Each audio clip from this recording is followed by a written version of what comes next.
Welcome to ATN Society Watch. This is a program where we ventilate societal issues, give them aggregate attention with a view to propose solutions that will benefit humanity. And today on Society Watch, we'll be talking about the World Patient Safety Day. I'll be looking at ensuring medication safety, self-medication, orthodox medicine in Nigeria. We'll also be looking at National Identity Registration. Delta State National Identity Management Commission is set to withdraw license and prosecute registrants for extorting applicants. And on unclaimed assets, UK government releases identities of 56 dead Nigerians without heritage. Well, these are the issues we will be talking about today. We'll definitely have this program today in segments. And for the first segment, we'll have the specialist obstetrician as well as a gynecologist in the University of Port Harcourt Teaching Hospital. Well, he is also a public health physician and the founder of Optimum Health and Development Initiative.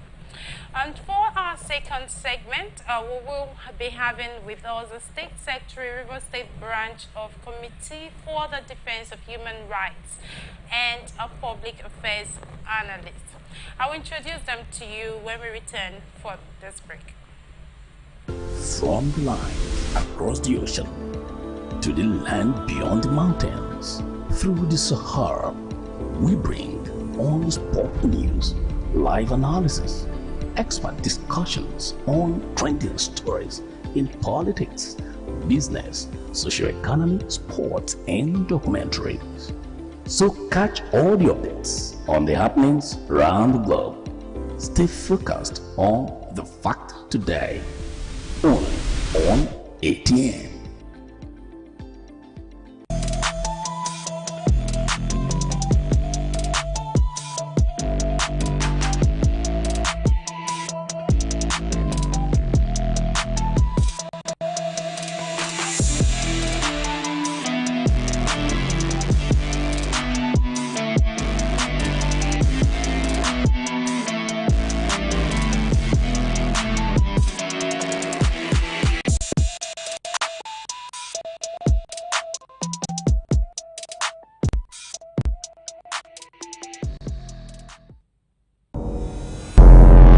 Every day, our lives are changed by history. We are one people, all of us. Leaders, politics. Nobody's ambition is what's the blood. I have fought very firmly. Natural occurrence, war, and the world economy.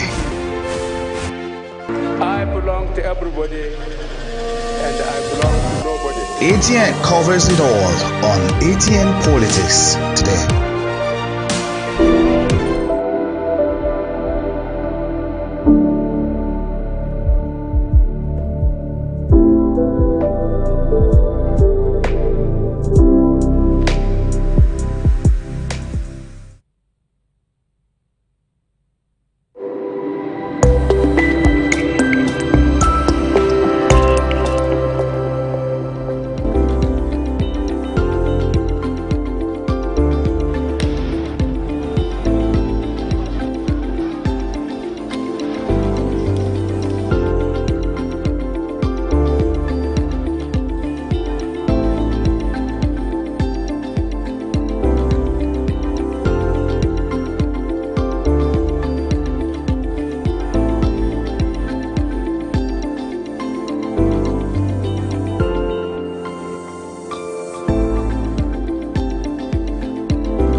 back. In case you just joined, Dr. Dumbari Nobo Mbo.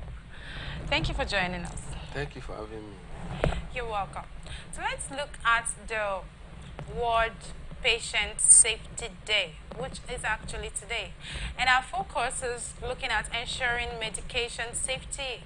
We're looking at self-medication, orthodox medicine in Nigeria. Every year on September 17th, World Patient Safety Day raises global awareness and spurs global solidarity about the safety of patients. The day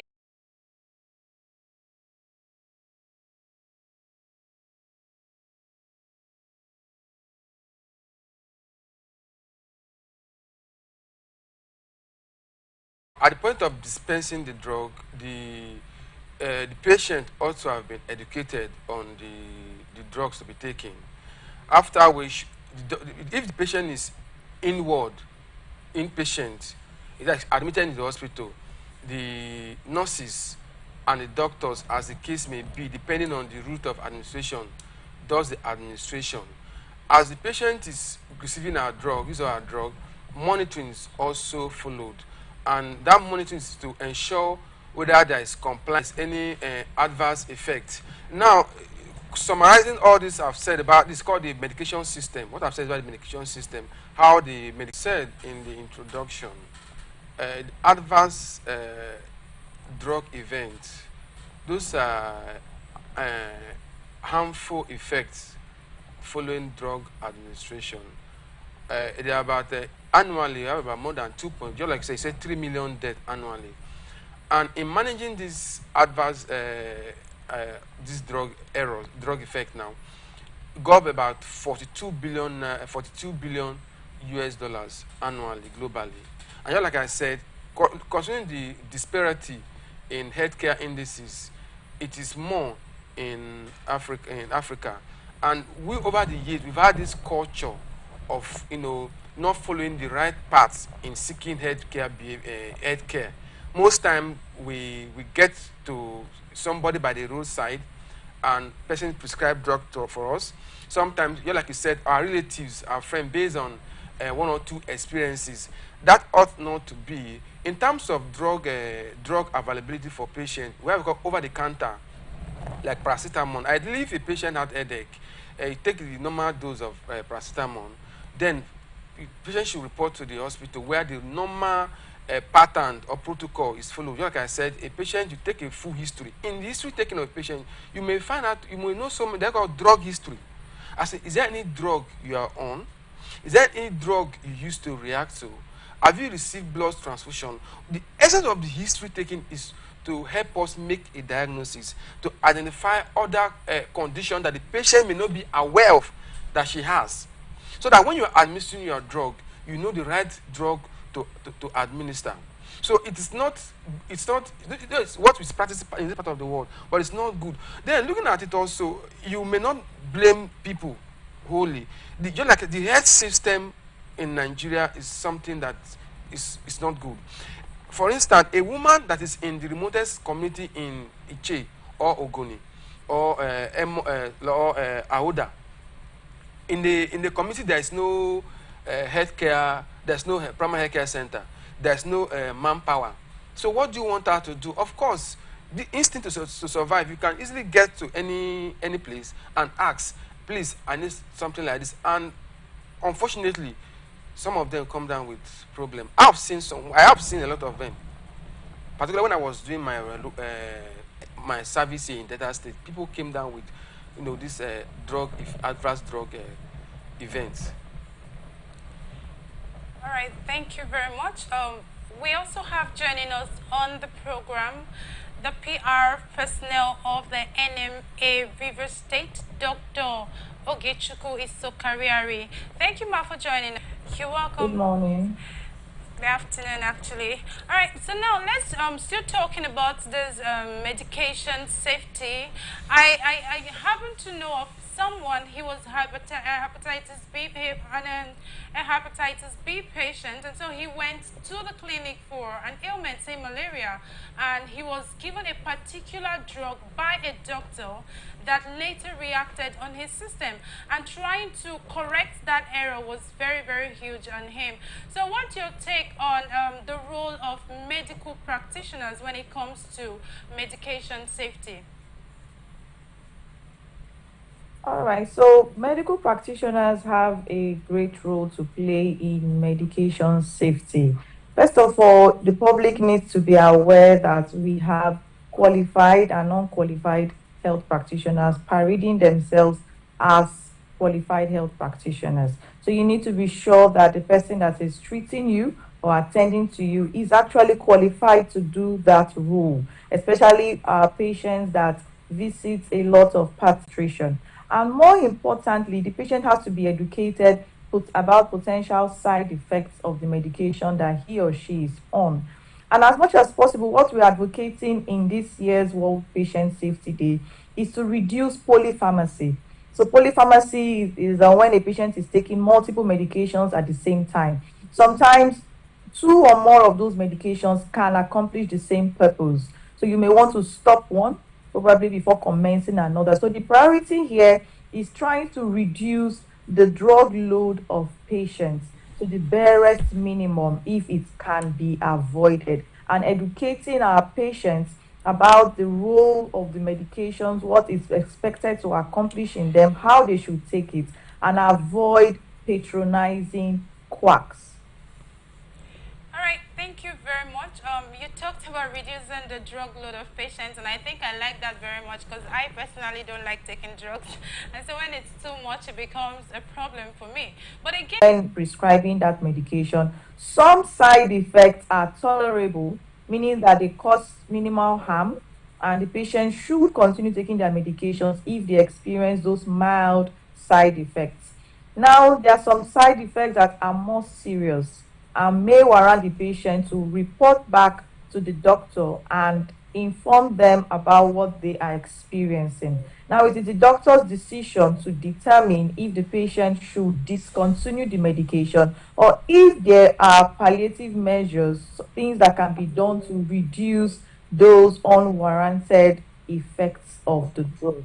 So that judgment or that call is made by the doctor. all right, thank you very much. So when it comes to dosage and how to go about them, whether to continue or discontinue, that judgment is from the doctor. It should be from the doctor. Okay, Dr. Noble, let's come to you again on this issue of medication safety. Let's also look at the fact that most times you realize that people just want to attach, because personally my mom, if she goes to the hospital and you give her malaria medicine, she will just tell you, for you to take malaria medicine, it's going to drain your blood, so you need to attach a multivitamin drug to it. So there are people, I believe there are people like that who just feel this doctor didn't know too much to add this to it, so I'll just add to it. What's your take on that? Well, well, like we said, the right drug administration, that's what we are saying. When a patient is prescribed drug to, there are so many things to look at, and like my colleague did say, we have drugs that are not necessary. That there is need for him or her to take one or two drugs or therapy. It's important for the patient's recovery. All right, thank you very much. All right, so if you are not being given a drug by your doctor, just know that they know what's best. Without a doctor's prescription, those are scenarios that you may get medication that may harm you. And just for you to know that these medications may have both immediate and long-term harm. So the immediate harm may just be you having an allergic reaction, or sometimes people simply drop down dead from taking a medication. It has happened. And it could also be long-term, so damage your organs, your kidneys, your liver, and you would start wondering where these chronic illnesses came from. They came from repeated insults from over-the-counter medication. So let us take our safety into our own hands as major stakeholders of our own health and be safe as our patients. Thank you. All right, thank you very much. I would just like to draw again because from what she has said, we realize that most times when we have some symptoms in our bodies, we just Google, what could this be? I'm having headache right now. What could this be? What should I take? It's also very important that you consider your history, you consider your body system, and it's very important to see a doctor who would look at you and prescribe based on what they have seen. Okay, thank you very much, Dr. Oge, for joining us on the program. Thank you very much for having me. You're welcome, and thank you, Dr. Noble, for joining us. Thank you for having me. You're welcome. And thank you. We will just go on a short break, and when we come back, we'll continue with the other segments on the program. Don't go nowhere. From the line across the ocean to the land beyond the mountains, through the Sahara, we bring all sport news, live analysis, expert discussions on trending stories in politics, business, socio-economy, sports, and documentaries. So catch all the updates on the happenings around the globe. Stay focused on the fact today, only on ATN.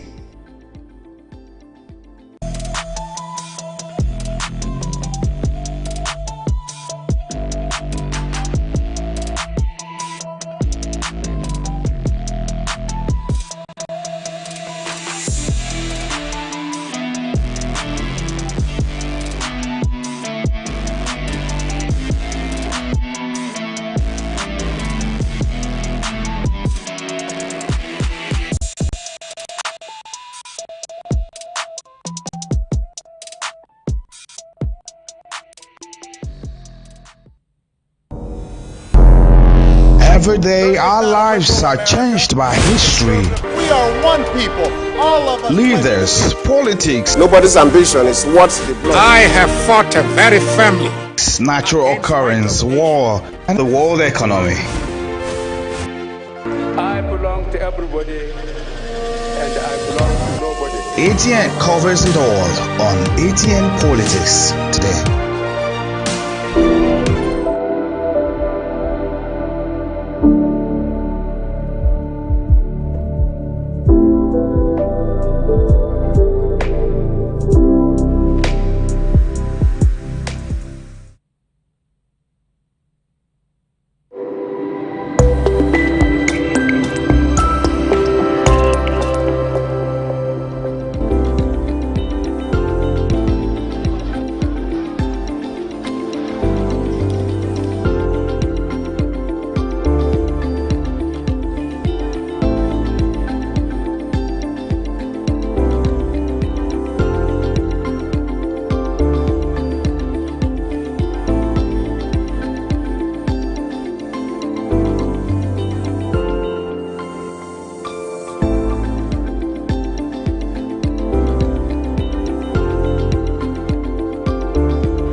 In case you're just joining us, this is Society Watch on Atlantic Television Network.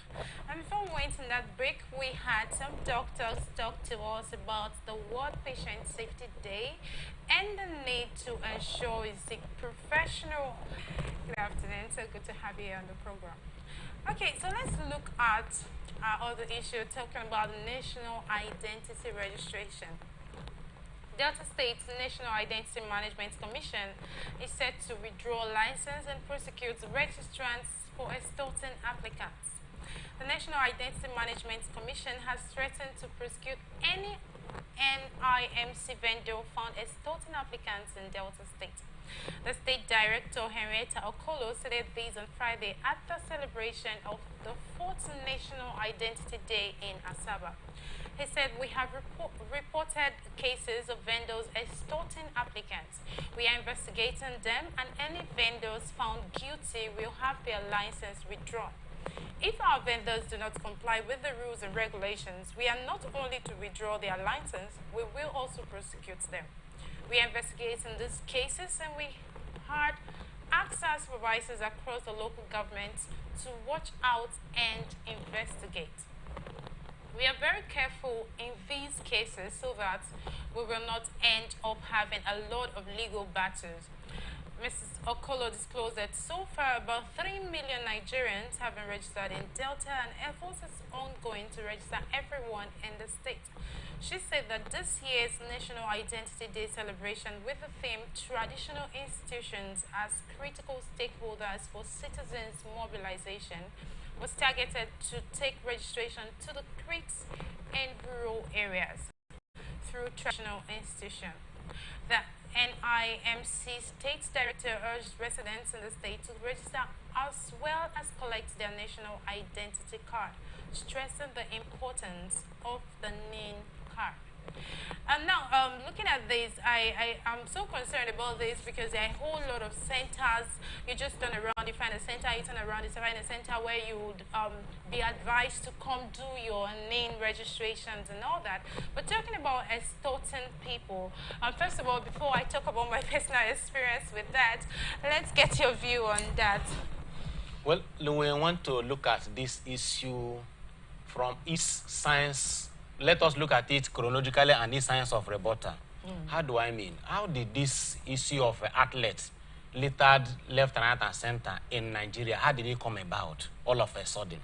Remember, before the advent of names, the level with which it has been advocated for the need for Nigerians to be registered, this office has been dormant, as it were. How do I mean that it has been dormant? The society has been and relegating their responsibility. You rightly stated that in a couple of years past, the office has been dormant and there has been no form of registrations. And now they have looked at it, people are not being registered, and then there are a whole lot of people who are unregistered. So we need to cover this number. How do we do that? How do we make it easy for people? It's by giving avenue for vendors to come in so that there will be centers close by where people can just walk up into and get registered. You think that's a fault on their own part, or they are trying to make it easy for Nigerians? Well, if you want to go that way, they just want to be smart about the whole thing. No, it's not about being smart. Let me tell us. Like I said before, this is an agency of Federal Republic of Nigeria. They have been there. The level of advocacy now wouldn't have been possible if not that they wake up all of a sudden and attaching a lot of importance to it, making it mandatory.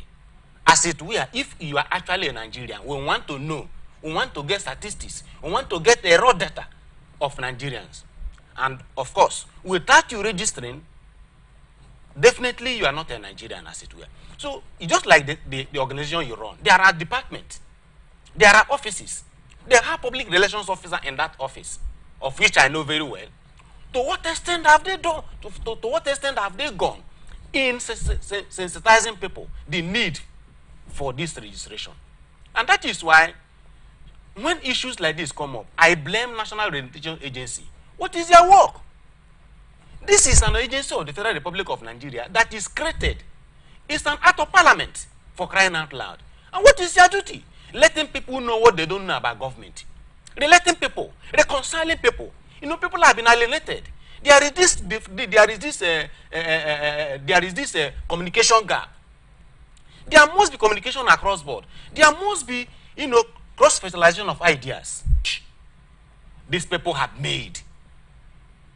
And if you look at it very well, most of all these outlets created could be within, they created these avenues to make more money within their cronies. It's possible. You understand my point? So, to crown it all, the same names created this avenue for extorting ordinary Nigerians. When this thing came on board, as it were, it was heated seriously. People pay as far as 3,000, 5,000, some pay 15,000 just to register. Something you ordinarily would have done free. The taxpayers' money. And you are taxing them more. The impoverished people. The talakawas. The peasants. It's babadash. That is to say that the reason with which this office created has been defeated. If you are bringing ordinary people who are, of course, who are not professionals as it were, you are created, government trained you before you take over the office, and you owe Nigeria a duty. You took off office, out of office as it were, to render these services. I call these sacred services, yes, as far as Nigeria is concerned. So, they are the people who created this avenue for this extortion for the first place. Because if they were prompt to duty, you wouldn't have been given this kind of excuses that you are going to prosecute people. You understand my point? And if you look at it, it is organized crime. The extortion is organized crime. I watch with disdain. One day I was passing on Aba Road. I saw a lot of people crowded, everywhere crowded. Who are these agents? If you let us talk about the government owned before we talk about these outlets that are owned by ordinary Nigerians. A lot of crowd. They have agents. These agents, if you pay them specified amount of money, they will go in and give you immediately. What about ordinary people who may not have that access, who may not afford that opportunity? Now, sorry to cut you. Okay. Now, at this point right now, are we going to blame the agencies or these Nigerians who are impatient and would not want to follow due process and want to boycott the lines and pay? If you say due process, I don't understand what you mean by due process. Because it's a thing of first come, first served. So when you come, you get served according to how you come. But then we realize that some Nigerians, I actually went to register in the center, and you realize that some Nigerians will just come there because they are in a hurry, they want this thing done urgently. And they're ready to tip out as much as is required for them to do that. Let us go back to what I said before. The avenue was created by the names. They are not prone to duty. They are not being active. They have been sleeping. If actually they are prone to duty. You see, there is always this fire brigade approach in Nigerian system of doing things. To what extent did Nigerian government, as it were, say, okay, in as much as we have all of a sudden discovered the reason why these names should, Nigeria must be registered for, to what extent are you giving room for this thing? Imagine that, okay, let us register name today.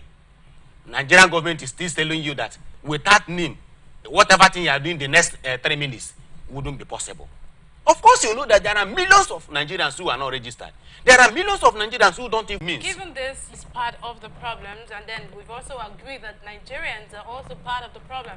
So now I'm also looking at how we can come out of this extortion, because there are some Nigerians who probably may not be able to pay the sums that is very required for sharp, like they say, sharp work. Now let's look at you mentioned the National Orientation Agency. Do you think if they embark on a campaign to tell Nigerians, okay, for you to get registered, this is the stipulated amount you should pay, do not pay beyond that, do you think it's going anywhere to help this? Definitely it will. It's all about citizens' education. It's all about trying to get people from traditional society to a modern society. It's all about people going out of, that primordial society to a civic society. It's all about that. So Nigerians who died and left estates in the United Kingdom have been reviewed. Some of the names in the register include those who died since 1998. Imagine since 1998 and up till 2022, there is no inheritor and no one has come for their assets. The unclaimed assets have been held by the UK government in hopes that a relative can prove their relationship within a 30-year period. The United Kingdom government has released the names and information of about 6,743 persons who have died with unclaimed assets, unclaimed estates. Now, you know that there are a whole lot of Nigerians outside of the country, and even in the country, there are people who live in places far away from their home of origin. For the first, before I want to say whatever thing I want to say, I want to applaud the UK government. Yeah. I want to appreciate the UK government. You know why? They are actually conscious of what they are doing. They own their society and they know their society. They work with their society, run law. Agencies are working, institutions are working. They also tell us that they have the data. They have raw information about whatever thing that happened in the UK. I think Nigeria must have to borrow a leaf from there. And to a great extent, they also displayed the high level of sincerity, high level of commitment. You understand my point? So, unlike what is obtainable in Nigeria, as it were. So, going further, they advise people to go through a particular solicitor. They will guide them and advise them on what to do. That is to tell you to a great extent that it's a civilized society. To a great extent that they are not greed. To a great extent that they don't monopolize anything. You understand? So it's a wake-up call to Nigerians. Without you having a data of the foreigners and the real citizens of UK, it wouldn't have been possible for you to have trace of all these things. It's a laudable idea. I think Nigeria should borrow a leaf. Just like what we just finished talking about, ordinary name. That is to say that these persons have moved from traditional society, from primitive society to a real civic society, where information are kept in the archive. And whenever at will, they could go and store those information for use. Well, I want to believe that the names of these persons are not spirits. It could be traceable, as it were. I think